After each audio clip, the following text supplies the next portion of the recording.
First reading, Isaiah chapter 2 verse 1 to 5. The vision of Isaiah son of Amoz, concerning Judah and Jerusalem. It will happen in the final days that the mountain of Yahweh's house will rise higher than the mountains and tower above the heights. Then all the nations will stream to it, many peoples will come to it and say, "Come, let us go up to the mountain of Yahweh, to the house of the God of Jacob, that he may teach us his ways so that we may walk in his paths. For the law will issue from Zion, and the word of Yahweh from Jerusalem. Then he will judge between the nations and arbitrate between many peoples. They will hammer their swords into plowshares and their spears into sickles. Nation will not lift sword against nation, no longer will they learn how to make war. House of Jacob, come, let us walk in Yahweh's light." Responsorial Psalm, Psalms chapter 122 verse 1 to 2, 3 to 4, 4 to 5, 6 to 7, 8 to 9.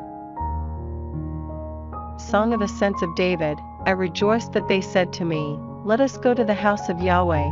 At last our feet are standing at your gates, Jerusalem, Jerusalem, built as a city, in one united whole.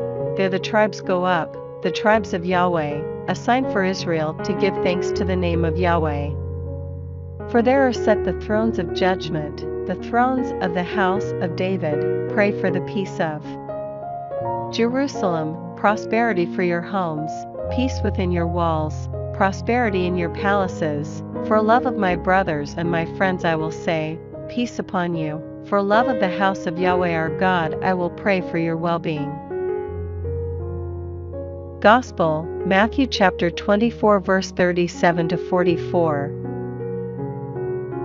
As it was in Noah's day, so will it be when the Son of Man comes. For in those days before the flood people were eating, drinking, taking wives, taking husbands, right up to the day Noah went into the ark, and they suspected nothing till the flood came and swept them all away. This is what it will be like when the Son of Man comes. Then of 2 men in the fields, one is taken, one left. Of 2 women grinding at the mill, one is taken, one left. So stay awake, because you do not know the day when your master is coming. You may be quite sure of this, that if the householder had known at what time of the night the burglar would come, he would have stayed awake and would not have allowed anyone to break through the wall of his house. Therefore, you too must stand ready, because the Son of Man is coming at an hour you do not expect. Second reading, Romans chapter 13 verse 11 to 14. Besides, you know the time has come. The moment is here for you to stop sleeping and wake up, because by now our salvation is nearer than when we first began to believe. The night is nearly over, daylight is on the way, so let us throw off everything that belongs to the darkness and equip ourselves for the light.